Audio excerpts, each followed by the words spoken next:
As we look at 7.2, let's work through some examples. Just as a reminder, the Laplace transform is just an operator on our function. It's transforming our function from the variable t to the variable s. And we don't really know exactly why we're doing that right now, but we will see applications of this in the future. Remember, we've dealt with other operators in the past. In previous chapters and sections, we said that we can consider d as an operator, and the operator d was the derivative of our function. So this is just another operation that is going to happen to our function. And then we're going to see what are some things that we can do with that. So let's look at an example. So let's transform this function into its Laplace transform. So to do so, we're going to take the indefinite integral from 0 to infinity of e to the negative st times our function, which is e to the negative t times cosine 5t dt. So notice for our antiderivative, the formula, the variable is t, but we're transforming into s. 0 and infinity, those are t values. So when we have s's and t's in our antiderivative, we're going to be substituting in for t, not in for s. So let's make a little bit of algebra simplification here. We have a product, so we can add the exponents. So negative st minus t will be the exponent of e. That's times cosine 5t dt. And let's factor out a t in that exponent. So if we factor a t out, that's going to give us minus s minus 1 times t cosine 5t dt. Now this is not one of those antiderivatives that most people just carry around in their head. So if we go and look in the book and look at our integration table, then if we have e to the au times cosine of nu du, that integrates into e to the au times a cosine nu plus n sine nu, and that's over a squared plus n squared. So in our case, a is negative s minus 1, that's the coefficient of t, and the formula, our variable is u. In our problem, the variable is t, so the coefficient of the variable, that's negative s minus 1. N is 5, that's the coefficient inside the cosine. U is just t, and du is just dt. So this is u du, and that's u. So when we integrate that, our antiderivative is going to be e to the a u times a times cosine nu plus n sine nu over a squared plus n squared. So we need to evaluate that. From 0 to infinity, or normally the way we handle an indefinite integral is we go from 0 to some letter, let's call it capital N, and we're going to take the limit of that as that goes to infinity. So remember, n and 0 go in place of t's.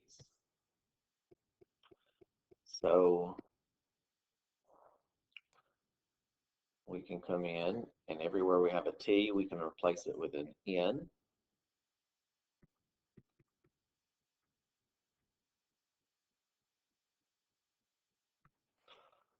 So just changing all of this, changing t's to n's.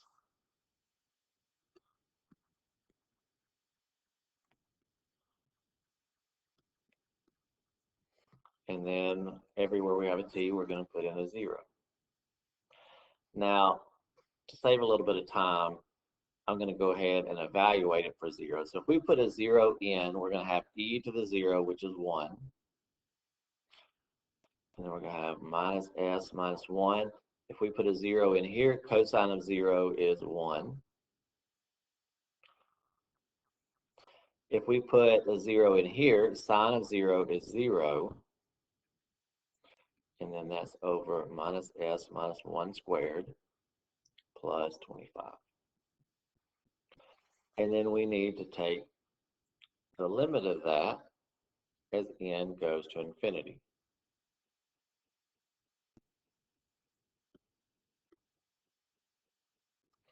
Now, at first glance, since we have an n as our exponent of e in the numerator, it might appear that as n goes to infinity, that this is going to go to infinity. Notice if we let n go to infinity here and here, cosine alternates back and forth between positive and negative 1, and so does sine. So these are not growing very much. They're staying in some interval. This is the part that's going to control what happens. So if we look at taking the limit as n goes to infinity, let's do a little bit of algebra on this. Let's factor out a negative 1. If we factor out a negative 1, then we can call that s plus 1 to the n. And remember, if we have something to a negative power on top, we can move that to the denominator and make the exponent positive. So we can rewrite this. We still have this parenthesis here. So we have the minus s minus 1 times cosine 5n plus 5 sine 5n on top. And we have the minus s minus 1 squared plus 25 on bottom. And if we take this and move it to the denominator to make our exponent positive, that's going to give us e to the s plus 1 to the n positive on bottom. So think about what would happen. So assuming s is positive, then this part is positive. If we let n go towards positive infinity, then a positive times a positive, this is going to be e to a positive power, and this is going to be getting bigger and bigger and bigger and bigger and bigger. So this factor is going to go to infinity. If the top is in an interval, it's not getting larger than a certain value, it's not getting smaller than a certain value, it's bounded, but the denominator goes to infinity, a constant over infinity goes to 0. So basically that goes away. So we're left with minus this top part. So 5 times 0 is 0. Let's factor out a negative here. So we can call that negative s plus 1. On bottom, we can factor out a negative on the inside there and call that minus s plus 1. That's inside what's being squared plus 25.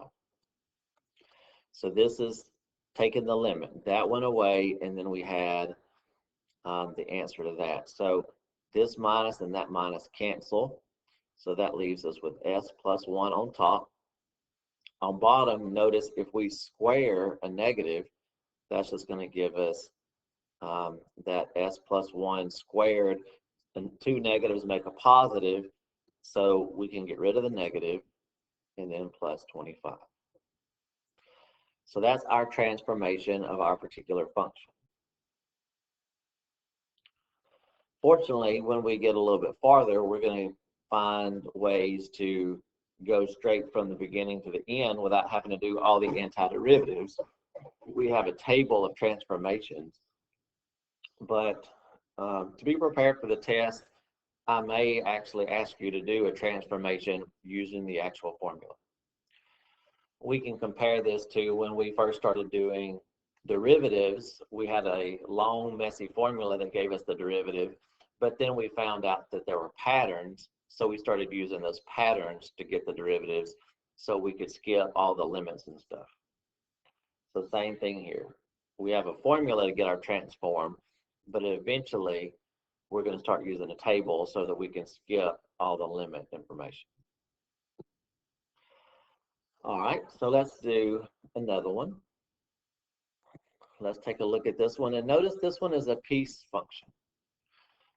Part of our function applies from 0 to 4, and then part of it applies when we're beyond 4.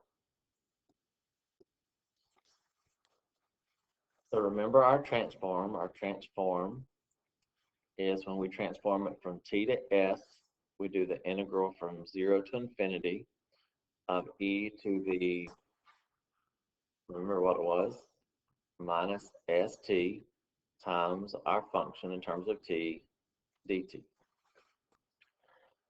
So here our function is a piece determined function on different intervals, so we can actually break this up into different values. Remember, these are values in terms of t. So this is saying t goes from 0 to infinity. Well, our number line that goes from 0 to infinity is actually broken up. It goes from 0 to 4, and then from 4 to infinity. So we can write our transform as the integral that starts at 0 and goes to 4 of e to the negative st times the function that applies to that time interval. That time interval function is e to the 3t. And then we can add from 4 the rest of the way, 4 to infinity, e to the negative st times that formula. So that function in that time interval is just the constant 7. And let's not forget our dt there. So we just need to evaluate each of these pieces. So notice what's going to happen. We're going to have one function instead of a piece function. We're going to have a function that comes out of this integral, a function that comes out of this integral. These two things are added together instead of having two separate formulas. So let's take a look at the first one. So to integrate it, let's add another page.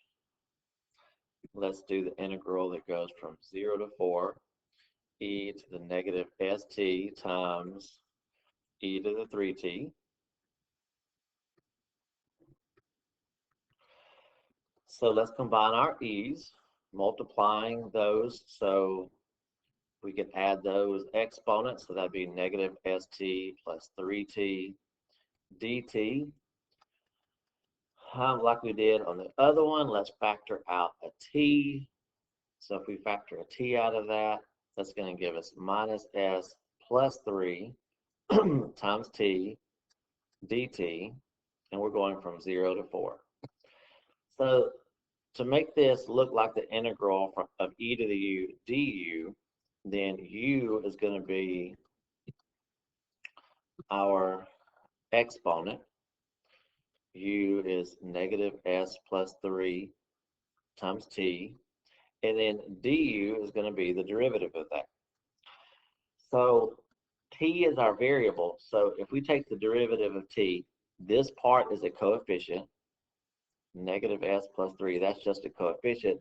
The derivative of t to the first power is 1 dt. So we need to pick up a negative s plus 3 to go with our dt. So we need to pick up a negative s plus 3 here, which means we need to divide by negative s plus 3 out front. So that makes this e to the u, and that's du. And we're going from 0 to 4. All right. So when we integrate that, we get negative s plus 3 out front. The integral of e to the u du is just e to the u.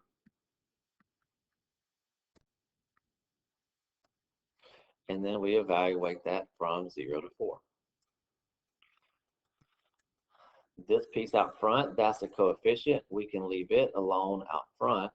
Call that 1 over negative s plus 3. And then we can evaluate this for 4 and evaluate this for 0 and subtract those. And whatever we get, that gets multiplied by our coefficient. So e to the negative s plus 3 times 4. And then minus e to the negative s plus 3 times 0. And then subtract those. So e to the 0, 0 times anything is 0. E to the 0 is 1.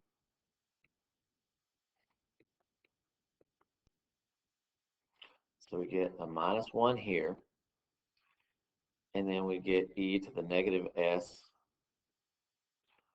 plus 3 times 4 there. So let's do a little bit of rewriting here. First of all, with this denominator, let's factor out a negative, and we can put it in front of our fraction. If we factor out a negative, that'll change that to s minus 3. And on the inside, we can call that e to the 4 times negative s plus 3, and then minus 1. Or we can factor a negative out of that exponent.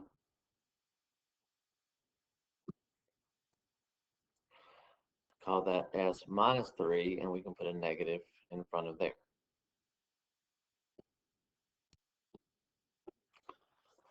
So let's distribute. So I'm going to do this one times this one first, because that'll give us a positive term. So when we do this one times that, negative times negative, that's going to give us a positive 1 over s minus 3. And when we distribute here, we have a positive times a negative, so that's going to be minus. That's over 1, so we can call this e to the negative 4 times s minus 3 on top, and then s minus 3 on bottom. We could technically move this to the denominator since that exponent's negative, or we could leave it like that. So that's the transform from 0 to 4. 1 over s minus 3 minus, what was it, negative 4 e to the negative 4 s minus 3 over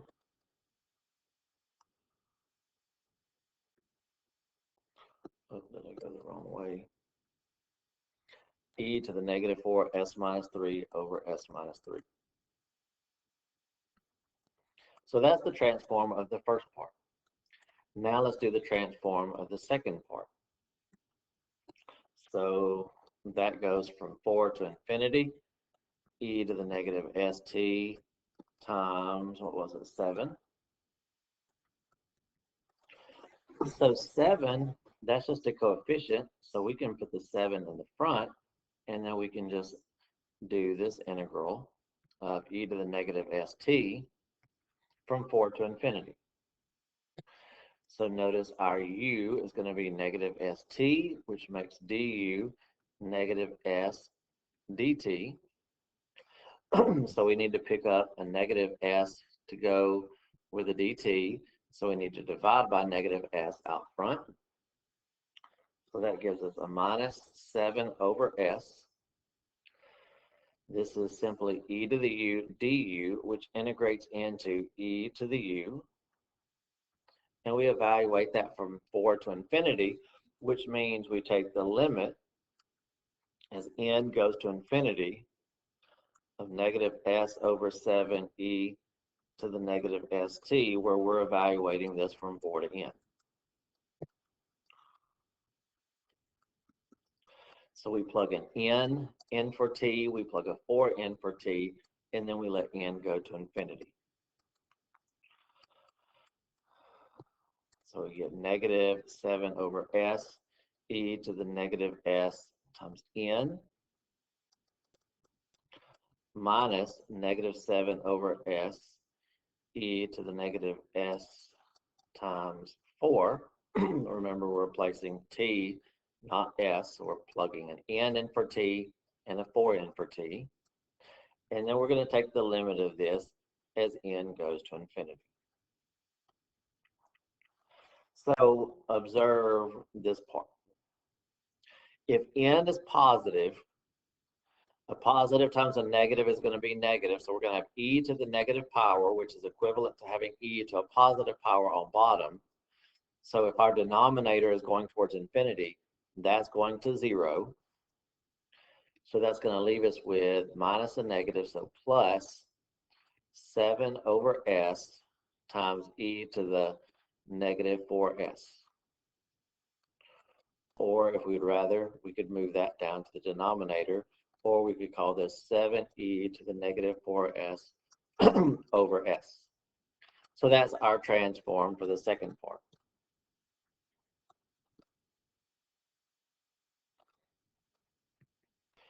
7e to the negative 4s over s. So that's our piecewise transform. So notice we have a 4 here, we have a 4 in here, we have a 7 here, we have a 7 in here, we have a 3 in here, we have 3s in here, we also have 4s in there. So there's a pattern involved, and that's what shows up in the table. So instead of having to do these transforms every single time, we start picking up on patterns, and we're able to use a table to do these without having to go through the entire antiderivative.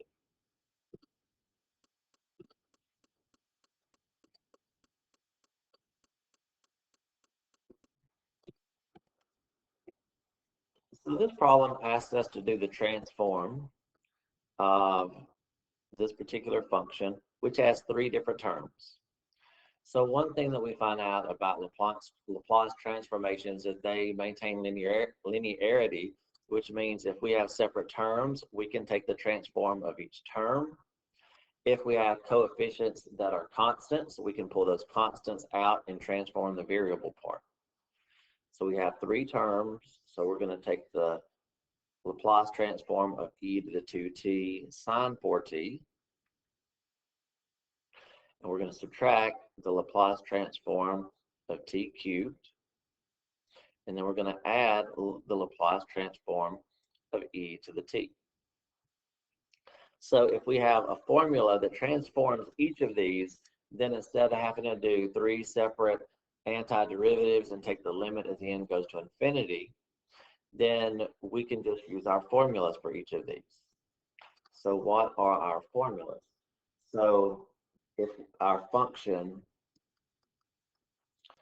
let's see, if it's e to the at sine bt, then that transforms into b over s minus a squared plus b squared.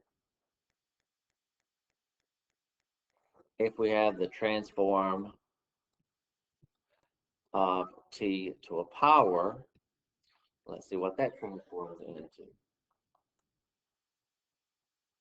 So let me pause this for a second and find it in the table.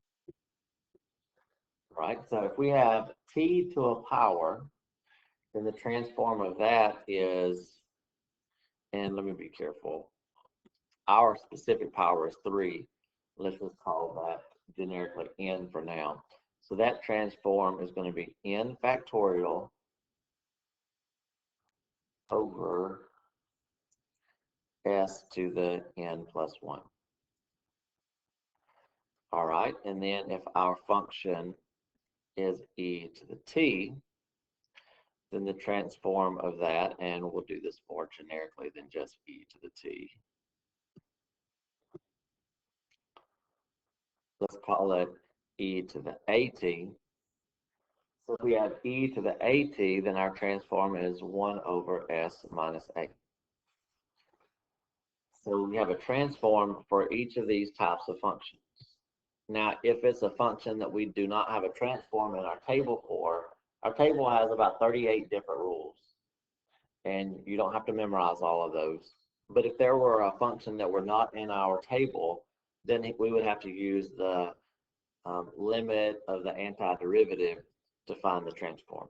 But fortunately, we have formulas for most of these. So what do we have?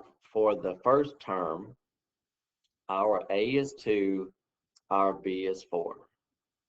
So that transforms into 4 over S minus 2 squared plus 4 squared, which is 16. So that's our first term. Then we're subtracting. So our N is 3. So 3 factorial, that's 3 times 2 times 1, which is 6 over, not T, but S to the 1 greater power, N plus 1, so 4. And then plus, in this case, our coefficient of T is 1. So that makes A 1. So 1 over S minus 1. So instead of spending 10 minutes doing antiderivatives here, we were able to transform from our function to our Laplace transform just using formulas, recognizing what A and B, N and A were in our particular functions. So let's do maybe one more. So we have 3 terms. So we're going to do the Laplace transform of each term again. So t squared e to the 3t minus the transform of e to the 4t sine t plus the transform of cosine 5t. So again, there should be a formula for each of these. So real quickly, let me scan through the table. I'm going to pause while I scan. So the one that looks like this is e to the at t to the n. E to the at t to the n. So that transforms into